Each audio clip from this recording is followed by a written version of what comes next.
Good afternoon, everyone, and welcome to the Jerusalem Fund and Palestine Center. We're delighted to have you all with us today. My name is Zaina Azzam, and I'm the Executive Director here. Before starting our program, I'd like to draw your attention to a couple of events we have coming up. No doubt many of you who are here today, not the online audience, saw our current exhibition, which is starting on Friday. We're having the opening reception for it on Friday. Our colleague Dagmar Painter just put it up yesterday. It's called Night Raid, and it's about the village of Bilain and the Israeli military night raids to arrest people in that village. Another event that I'd really like to point out to you is going to be happening on October 7th, and that's next Friday. And this is our Edward Said Memorial Lecture, and it's featuring actually his son, Wadia Said. The title of the lecture is The Terrorism Label: An Examination of American Criminal Prosecutions. So I invite you all to join us on that day as well. Today we are so delighted to have with us Dr. Irene Calis. The title of her talk is Emancipated Palestinian Futures: Hard Lessons from the South African Dream Deferred. It's my pleasure to welcome you, Irene, and to introduce you. Dr. Irene Calis is a political anthropologist whose research focuses on the politics of human suffering towards meaningful transformation in people's everyday lives. Her long-term fieldwork has involved living and working with Palestinian farming communities throughout the West Bank. She holds a PhD from the London School of Economics and Political Scientists. Dr. Calis has taught in diverse university settings across the globe, including Rhodes University in South Africa, the University of Cambridge, and the University of Hawaii.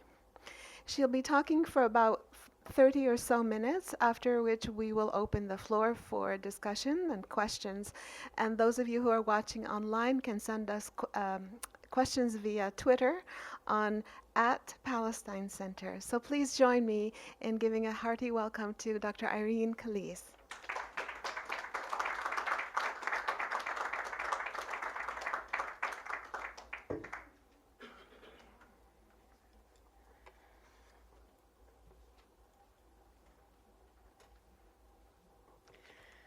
Hello. Well, thank you to Zaina and to Samira at the Jerusalem Fund for hosting me today, and to each of you for being here despite the weather. Can you hear? Can you hear me? Can everybody hear me? Okay, I'll come closer. It is fitting for me to have this discussion here at the Jerusalem Fund, which, along with the Institute for Palestine Studies, has been foundational, I think, in establishing a different kind of encounter with Palestine and Palestinians in DC and in the US more broadly. I also just want to take a moment to say that I appreciate that these talks are even possible today because of the trailblazing efforts of key individuals of this area who have helped to give us a voice, and those such as Ustaz Walid Khalidi, the late Hisham Sharabi, our recently departed Clovis Maqsood, as well as individuals like Zaina and Samira and others here with us today, George Hishmi, others like Nadia Hijab, Rafael Calis, just to name a few. I thank you all, and I hope that our emerging visionaries continue to build on your efforts in creating new pathways ahead for us. My talk today is grounded in research that takes seriously the everyday processes of life. It builds on this to speak to broader questions about Palestinian futures from the vantage point, though, of today's South Africa. My reflections stem from my long-term research on Palestine, involvement in our struggle, and more recently, participation in national debates in South Africa on Palestinian solidarity issues. I hope this talk to be more of a dialogue together, and I would therefore like to leave enough time for discussion after the talk. There is, I believe, an oversaturation of data on the Palestinian condition. which requires us to take stock and question its substantive value without a commitment alongside it to a thriving Palestinian humanity.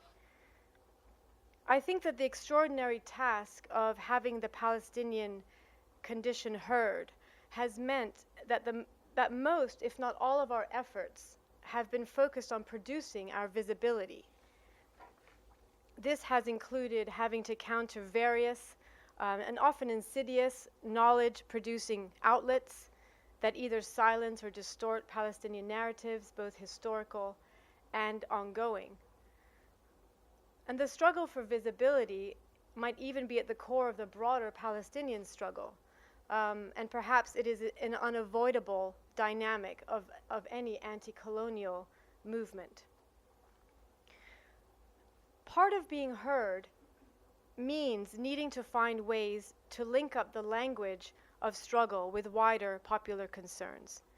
And this is how, in my mind, a liberation movement becomes couched in the language, for instance, of human rights or statehood, which aims to appeal to wider liberal sensibilities, even while among some of these same circles, Palestinians have yet really to be recognized as fully human. It is undeniable to me that the way we articulate Palestinian realities matters. Not only does it allow for a more nuanced understanding, but it also humanizes the links between seemingly distant peoples in creating empathy through familiarity, for example, right, of our life roles as parents, as children, as sisters, etc.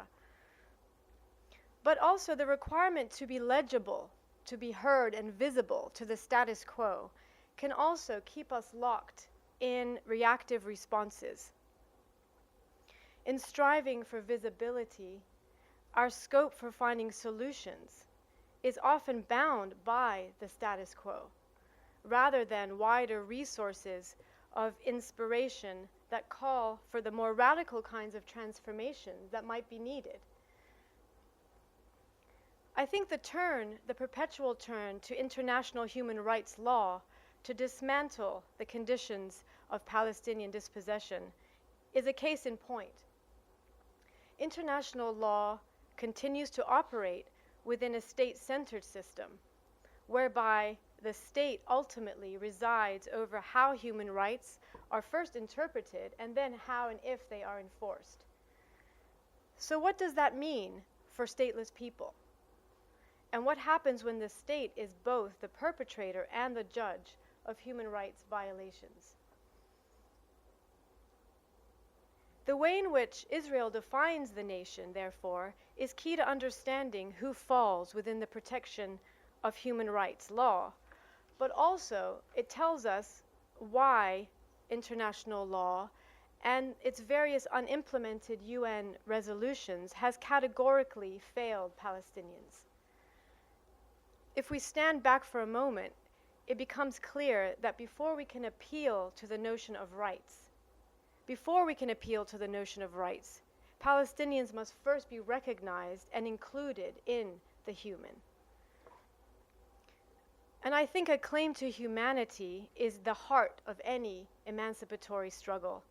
And it is here that we can draw some meaningful assessments of the overlaps between apartheid South Africa and Israel today. As you know, the scale of Palestinian dehumanization is being compared to conditions under apartheid South Africa.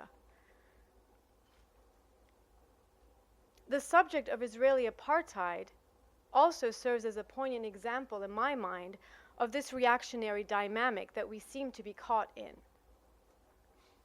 While the political currency of this link is clear between Israeli policies and apartheid South Africa, a lot of collective energy has once again been mired in producing our visibility within this analogy, rather than innovating ideas that work towards the substantive emancipation of Palestinians and their collective renewal. In other words, the case of South Africa forces us to ask, okay, what then? and to focus on strategic vision making as to what kind of reality we want to create. Substantively, I mean, beyond the talk of peace and statehood. On both sides of the divide of this subject, this heated subject, the preoccupation has become to either prove or disprove why Israel is or is not the new apartheid. And even more troubling, perhaps, is some of the analysis that reduces an apartheid system to particular features that can be checked off a list. This does or does not qualify. But an apartheid system is framed by a broader worldview, which fundamentally, at its core, removes certain groups from a shared humanity. In South Africa, as you well know, apartheid was preceded by settler colonialism, a form of colonialism in which white settlement and supremacy relied upon the mass displacement of native black populations from their land and their ongoing exploitation as a cheap labor force. Displaced black native populations were incorporated into the settler colonial economy. The legal system of apartheid, which came much later, formalized settler colonialism, but both rested on the dehumanization of the subjugated population. Under Israeli rule, as in apartheid South Africa, there is a bureaucracy that routinizes this dehumanization of an entire social group and stigmatizes them as potential and likely criminals, so that they are criminalized essentially for simply existing, for continuing to be present in the coveted land. This means that resistance in any form to the status quo is treated as a criminal offense. They must produce the required official documents, permits, identity cards, and paperwork to go about their basic daily lives. Bureaucracy here is the everyday form and mechanism through which Palestinians are removed from their land, denied freedom of movement, and control over their time. Does it matter if we call this apartheid? After all, apartheid was one attempt to formalize settler colonialism, and there's ample knowledge of what settler colonialism looks like. In fact, I think that there are some key limits between apartheid South Africa and Israel. The Zionist movement's intentions were and remain fundamentally different, as is clear in the words of early Zionist leaders like Herzl and current Israeli officials like Netanyahu. The Zionist movement's aim has always been land without the inconvenient natives and not their incorporation into the settler economy, as in apartheid South Africa. So rather than getting sidelined in a debate about what does and does not qualify as apartheid, from a vantage point in today's South Africa, it seems necessary to adjust our focus to one that is more substantively beneficial for Palestinians. And this concerns not the nature of the apartheid state, but instead the nature of our preferred future. What we need is not to prove whether Israel is the new apartheid, but instead to draw lessons from the post-apartheid human condition in South Africa. I believe reframing the link between South Africa and Palestinians in this way underlines that the heart of the shared struggle is in people, rather than in the bureaucratic details of an oppressive system. It is found in their ongoing dispossession from their land, their exclusion from nationhood, and in the terms of everyday life for Black South Africans today, most of whom remain second-class citizens. South Africa's praised constitution may affirm the value of all lives in principle, but as Achille Mbembe noted in a recent public lecture, people who are poor and Black in South Africa continue to be treated as waste.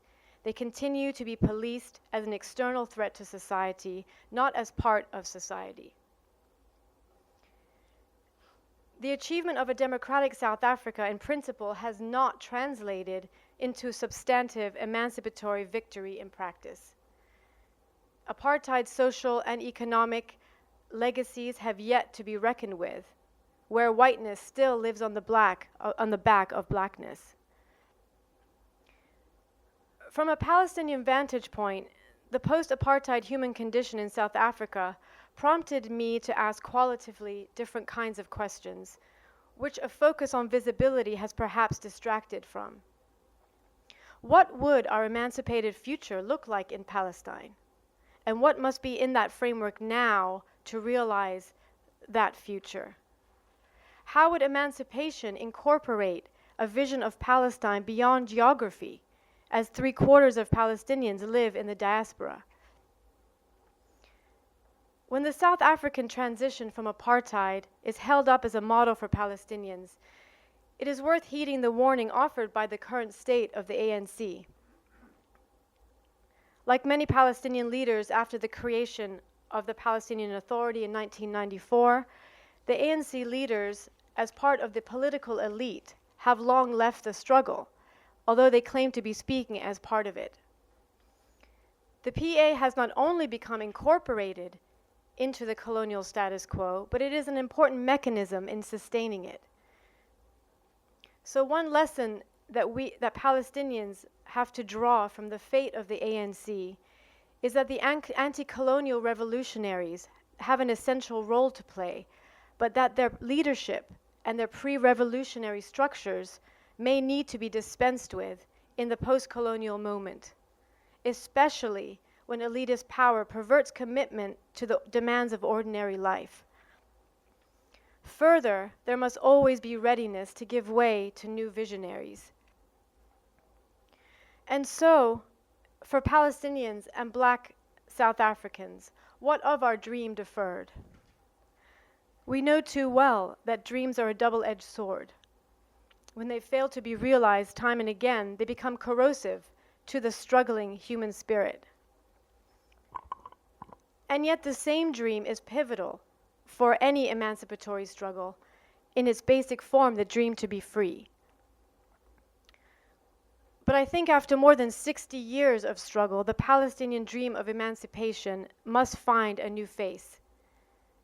The freedom and future we imagine must redefine our path forward. Whether we call the form of this imagined resolution the one-state, two-state, or rainbow nation solution is irrelevant. Statehood without radical structural and social changes will simply formalize the current social hierarchy within a so-called open neoliberal system. It will ensure that those privileged in the previous order of things are simply free to continue to live on the backs of those historically subordinated. We see in South Africa that the structural privilege of whiteness continues, and in fact that white privilege has not had to give up much for this post-colonial moment. This is perhaps the most important lesson Palestinians can take from South Africa. It cautions us to qualify the nature of our freedom imagined. The term survivance, which comes from Native American studies, speaks to the active presence and continued dignity of Native peoples, despite the ethnocidal policies of a settler colonial state. The term survivance involves an active renewal, not beyond mere survival. In spite of the immense measures to contain and remove Palestinians from their land, Palestinians stubbornly persist. But what also demands attention here is the nature of Palestinian existence. The survivance of Palestinians, like other native peoples within a settler colonial state, is not a given by any means. On the contrary, it continues to be subverted at the most fundamental levels, as Palestinians have in the 21st century yet to be recognized and treated as fully human. So while we continue to persist, Palestinians certainly deserve more than a debased humanity, which requires us to ask what kind of existence will we collectively accept, and how will we build what is needed to support our preferred futures. We may wish to approach our future selves in what came before us, but not in a memorialized kind of past, more as an anchor for collective renewal as our dreams transform. To do so, we can remember the rich heritage that exists in all of us, in our intellectuals, our poets and writers, in our musical and artisanal traditions, in the vibrant social spaces of our pre-1948 urban centers such as Jerusalem, in the seasoned knowledge of our agriculturalists, and in the people-land bond. We see that this heritage has been largely lost to our youth, even forgotten in the day-to-day workings of a settler colonial order that keeps Palestinians locked in a very narrow present. It's a vicious system that attempts to splinter identities and beat self-esteem to a pulp. But this heritage might be a resource that can help our future born-free generations, as those born after 1994 are referred to in South Africa, to stand tall, connected to the deep roots that support them. This is true of those children today who are part of the Palestinian folk music groups in Palestine that I see. Their eyes visibly carry pride and strength rather than the otherwise ever-present sense of emptiness and feeling lost. It is this living heritage that we must cultivate, not in some nationalist effort to excavate and restore an imagined past, but rather to reinscribe the terms of our future, especially for our future generations. For this to bear fruit, it is essential in my mind that our youth experience their identity beyond oppression and beyond political slogans.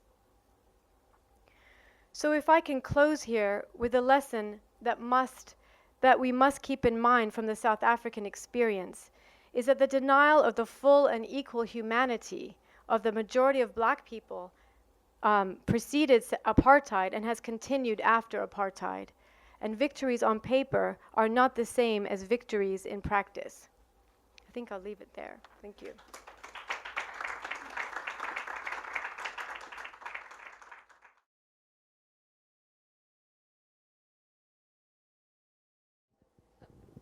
Thank you.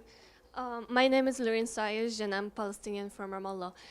So my question is, can you please elaborate more on the role of education and the high literacy rate among the Palestinian community, whether in the West Bank, East Jerusalem, or Gaza, or whether in the Palestinian diaspora, and how this can or cannot help us build a better future than the blacks in South Africa, because the literacy rate was lower than that, and they were not as educated as we can say with the Palestinians.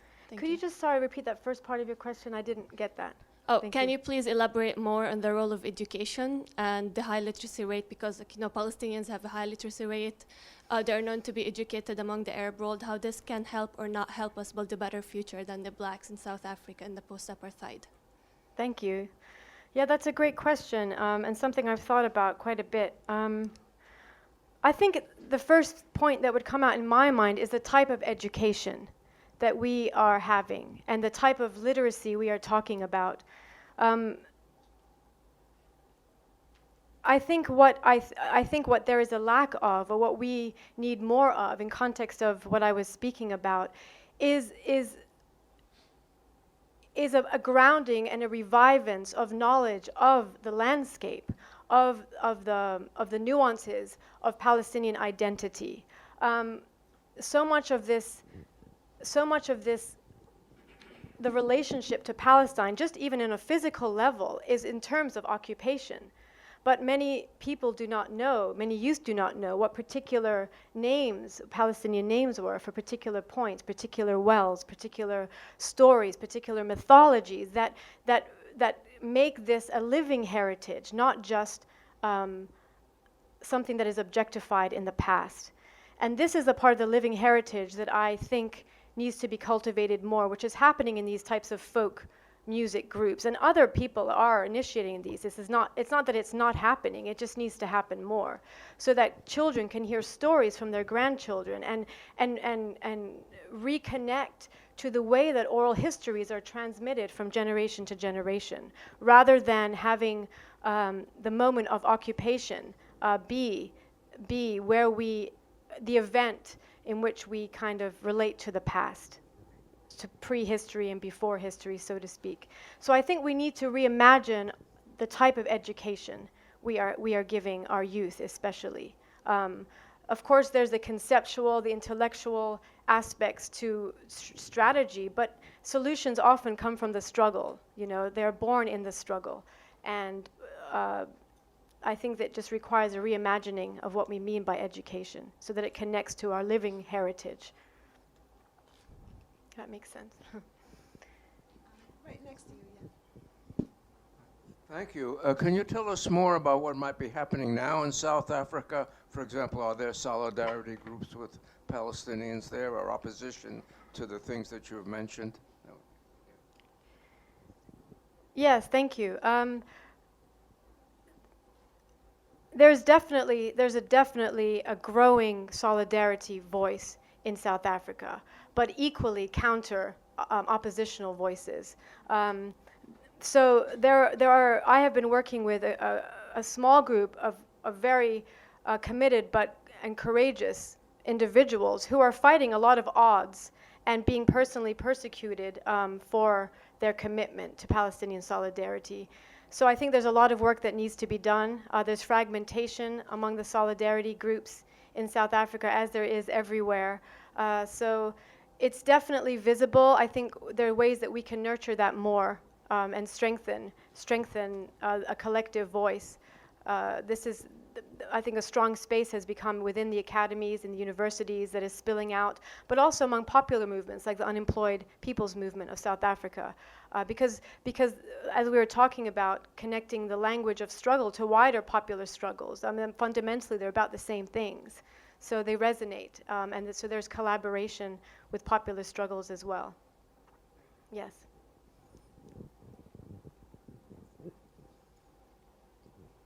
Thank you. While I certainly would agree that Palestinian folklore and arts and tradition is extremely important and very rich, I think one needs to acknowledge the role of non-Palestinian and, let's call it, modern arts and folklore that seem to me to be very strong in Palestine and actually feed the kind of radical liberation vision that you're talking about. I think about the Palestinian hip-hop scene. I think about parkour in Gaza. What role do you think that has, and how does that relate to your thesis and your conclusions? Yeah, thank you. These are just reflections, nothing more than reflections at this point. I think there's a lot to process about this. I definitely am not kind of intending to just reduce my idea of living heritage to particular things like folklore or traditional folklore. I think there's a role to play in the wider modern arts, as you were saying, hip hop. I think my point here is more about a continuity, just kind of, or perhaps deepening the sense of where we come from, especially for the youth who are so confined to the moment and kind of disconnected from a much longer tradition not in the conventional sense, but just living histories. And this is why I think I gave the example of the folk life students who are Palestinian students who are part of the folk life music. It's because it's directly related to them, and it extends their own sense, their own roots, and their own sense of who they are, which can be fortified in other ways of modern, whatever kind of modern arts and folklore as well. But my link is particular because it's in South Africa. When I bring the example of the born free generations, I wonder if this might be a way to help bridge and to kind of undo slowly the structural amnesia that happens, and the violence the violence that's perpetuated from these legacies of being dehumanized on a daily basis. So what makes us human? We can start with widening our scope of who we are and where we come from. Yeah. In the front here with the... Thank you. What I have to say is very depressing.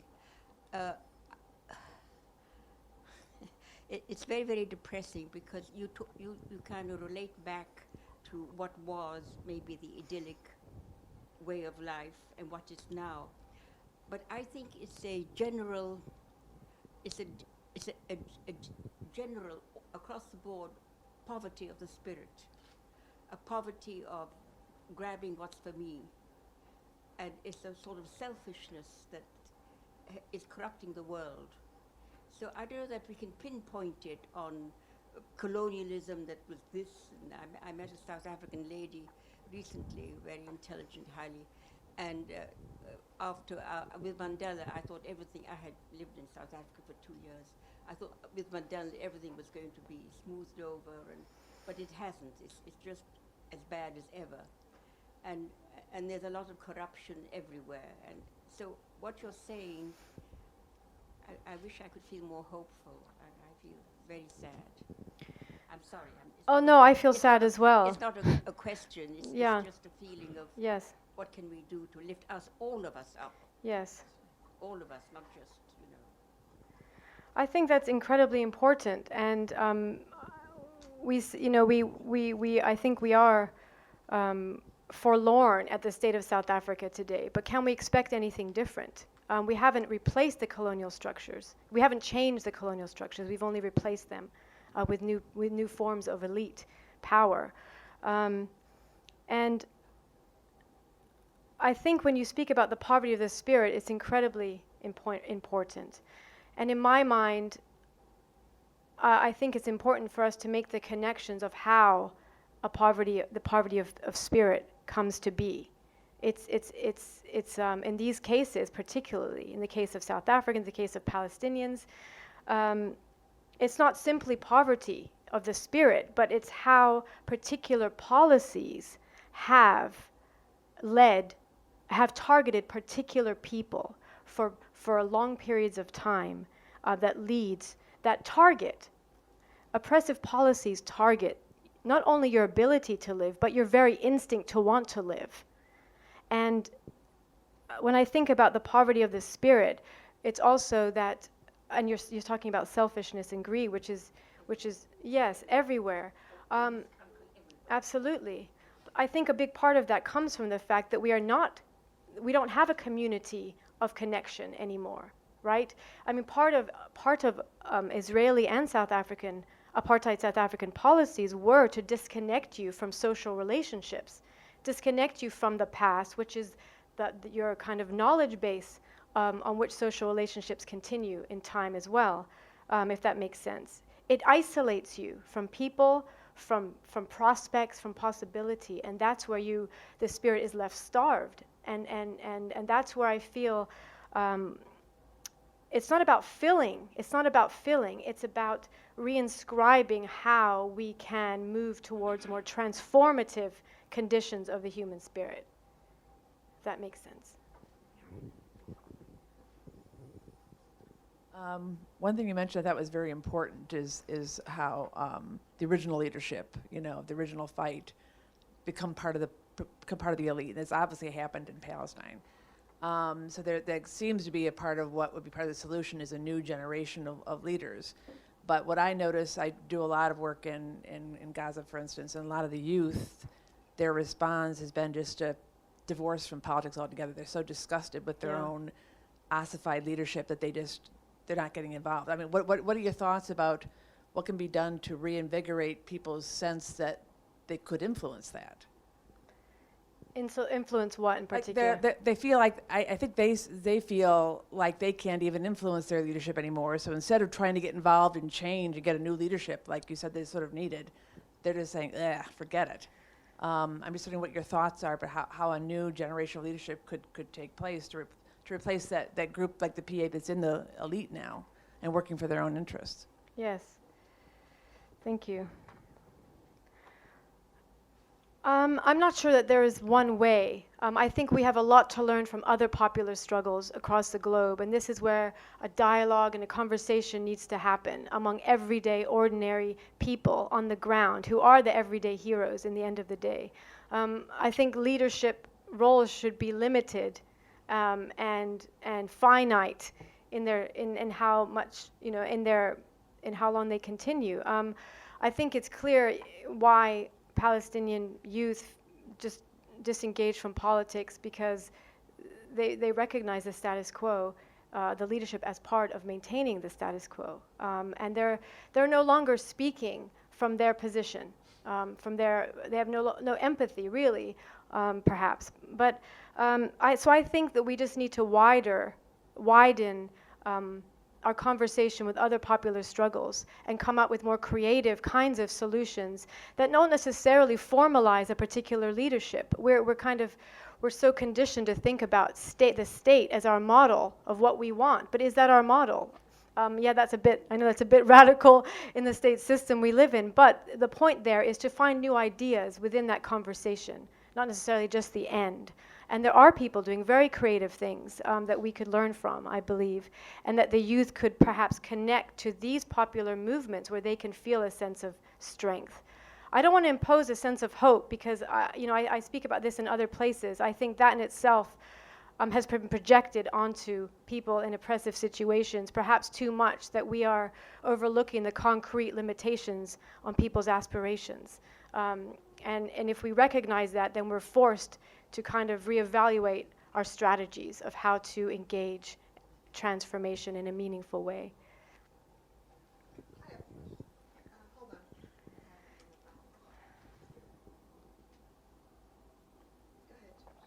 I want her to drink first. Thank you, George. I don't have a question really, but I have a request. Is that you put all these excellent ideas you raised today for the first time in this audience and in this country even, that you write an op-ed piece and try and publish it in the papers, Washington Post, New York Times, whatever you want. Especially that the condition in the US now is very serious in the relationship with the black community in the US. I think this is an opportunity to explain how Palestinians can also feel the same way about their occupation. Thank you, George. Thank you. Thank you. Jean.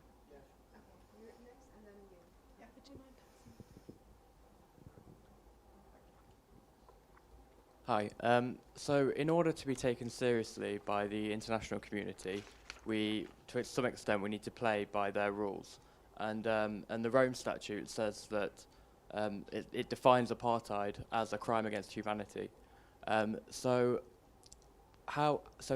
do we not still need to address apartheid so that the international community can understand the situation in Palestine and make these vague comparisons, even if they're not perfect? Isn't that still important? Thanks. Sure, I'm not saying dispense with awareness campaigns. I think they're very important. I think they've taken too much of our energy. And this is what concerns me for Palestinians, is where we're putting our energy. It's still that reactive dynamic, rather than something productively creative that can produce something more beneficial. I also think that we need to kind of take apart a bit this idea of the international community. Who are we appealing to over and over again? Because there are many popular movements across the globe that we could also connect to, who we don't have to mediate the language of struggle and the realities to appeal to sensibilities that might be offended by particular words, etc. There is a role to play, of course. I'm not suggesting we scrap that, but perhaps we can also put more effort into other channels and non-state, non-official kind of capacities. If we look historically, those kind of meaningful changes haven't come from those spaces. They've come from the popular movements. Thank you. Hello, my name is Roseanne, and I have 5 Palestinian grandchildren who are living in the West Bank.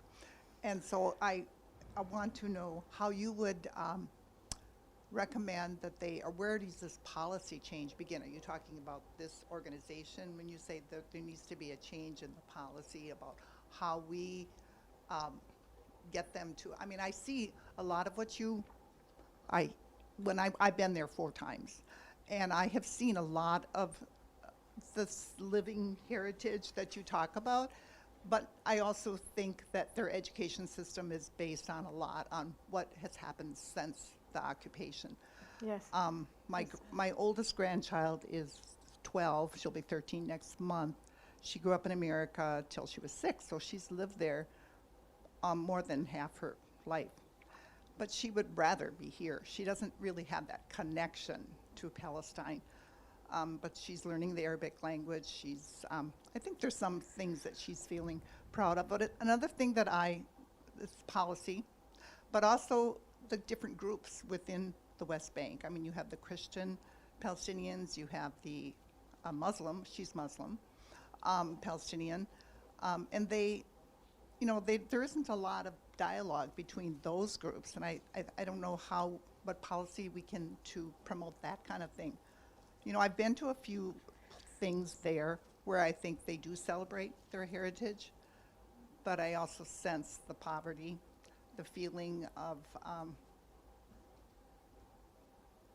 there's just not as much opportunity for the young people as I compare it with the young people in America. Sure. So it's probably a lot of questions. I don't know what you want to address first. Okay, thank you. Yeah,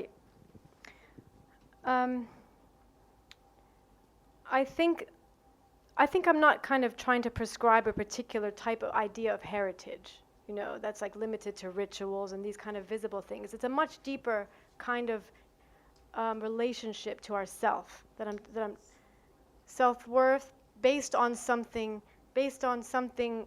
older than now. I think what's happening also with the youth, which is a wide term, in Palestine, is that the NGOs are playing a large role in creating and shaping their identities, their desires, their frustrations as well, rather than kind of, or not rather than, in a more formalized way than kind of family and kinship systems and these other ways. And that's because of the restrictions as well and the isolation of people from these kind of support networks. I wouldn't say either way if a child should come or not come. That's their decision. I don't think we should be prescribing answers to the youth. They need to find their own answers, but how can we support them? How can we support them in our best? We here in the diaspora have access to so many resources. What kind of resources can we support them with, rather than these traditional NGO spaces that they are being limited to? And I think isolates them more and more from this wider and deeper sense of themselves. Okay, in the back over there. I don't know if that. Hi, thank you. Since we are talking about youth, I can just elaborate something about the youth in the diaspora. And I'm saying this out of my experience working in oral history projects. I discovered that in order to energize the youth, they need to understand how much the extent of loss they have. I can say something that through these oral history projects, making interviews with the older generation, many times I discovered that their kids, their sons, they did not discover the size of loss they have. And this is shocking. In order to energize a community, the youth, about some cause, they need to understand how much they lost. So I'll give you an example. And once I was making an interview with an old guy at a Al-Baqa camp. And at that interview, he told me once he took his son to Beersheba, and he told his son is my age now, and he told his son that, look, this is our land that we lost for the Israelis. It starts from here and there. So the area he was describing to his son that they lost, it is 4 times the area of the whole Al-Baqa camp. Imagine that this is one loss. He told me my son started to eat the soil. This is the way he was shocked. His son was shocked. So this is the issue of that. You will discover that the sons, they did not hear the total story, the real story from their parents, and the reason they did not hear the story because the older guys were traumatized. They don't like to talk in detail about their stories. Because I discovered when I asked for an old guy asking him, can you tell us the way you moved from, during the 48, how you moved from your spot, your village to, let's say, to Jordan? He will say, yeah, we moved and we arrived there. He doesn't like to talk in details. And when you push him hard, he will start crying and telling the story step by step. And, sometimes he like also to step, to jump over the story. And I'll drag him back to say more and more about his story. Because their kids are listening, so they are shocked. They will say, my mom or my dad did not say this to me. So this is the issue of that. Really, there is a gap between the older generation and their kids. They did not put faces on the incidents. So just we left our village and now we are in Jordan. We left and we are now in Lebanon or Syria. So they just summarize this in just 1 second and as if there is no stories in between. Yes. So this is one of the issues, how to energize the youth. You need to tell them the stories in a different way. Yes, absolutely. Mm-hmm. Yeah. So one of them. I'm sorry because one of them while the interview, his mom said that while we were playing in Ramle, we were playing basketball in our school. So she continued, and at the end of the interview, he told her, "Mom, were you playing basketball at that time?" She said, "Yes." He was shocked because he think that, in Palestine, maybe they did not have a ball to play with. Thank you. Thank you. I completely agree with what you're saying. I think it's hugely important. I think stories are that transmission that you're talking about is what's been cut off, and I think that's what can help to humanize the situation for ourselves, not just for others. And I think a part of what you're saying about loss is tied to grief. And I don't think that people in continuous protracted situations of oppression have that ability to metabolize their losses through grief. I think that's a productive process. It's a necessary process. And this is what I see in South Africa, is that many people have not been able to grieve. They have not been able to grieve, and I don't just mean that in a visual sense. I mean that productive aspects that helps us to metabolize and transform our loss into something productive, like creating stories and widening our scope of who we are. Thank you. Yes.